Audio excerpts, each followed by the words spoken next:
Hospitali za rufaa mikoa ya Manyara na ya kanda ya Mbeya zimeanzisha ushirikiano wa kutoa huduma za matibabu ya kibingwa kwa magonjwa ya mifupa mkoani Manyara, mkoa ambao hauna wataalamu wa kibingwa wa magonjwa hayo. Zakaria Mtigandi anatujuza taarifa hii.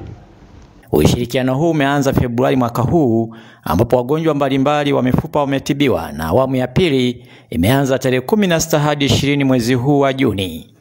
Kaimu mganga mfawidhi wa hospitali ya rufaa ya mkoa wa Manyara, Dr. Yesige Mtajwa, amesema mwitikio wa wagonjwa wenye matatizo ya mifupa ni mkubwa.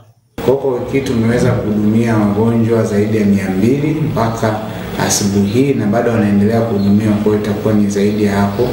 Na hawa wagonjwa wamepata huduma mbalimbali kama ushauri, lakini vipimo mbalimbali na pia tiba za dawa, lakini na upasuaji. Madaktari wanaotoa huduma hiyo ya mifupa wanasema matatizo mbalimbali ya mifupa yaliyobainika wamemudu kuyatibu.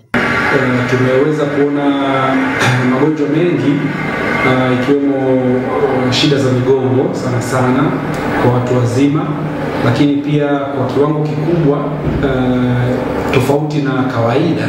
Tumeona wagonjwa wengi wakiwa wametibiwa kienyeji, na baadhi yao wamekuja na madhara ya mifupa kuunga vibaya au viungo kuharibika.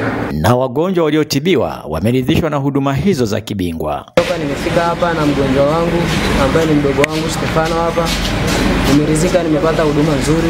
Toka nimefika hapa nimepokelewa vizuri, pia nimehudumiwa kwa wakati mzuri, ambaye nimefika sikukalishwa sana, moja kwa moja nimehudumiwa.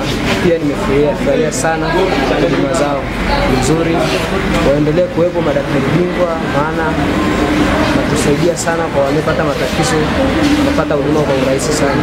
Kwa mjibu wa kaimu mganga mfawidhi hospitali ya rufaa mkoa wa Manyara, Dr. Yesige Mtajwa, ushirikiano wa hospitali za rufaa mkoa wa Manyara na kanda ya Mbeya ni endelevu. Zakaria Mtigandi, Star TV, Manyara.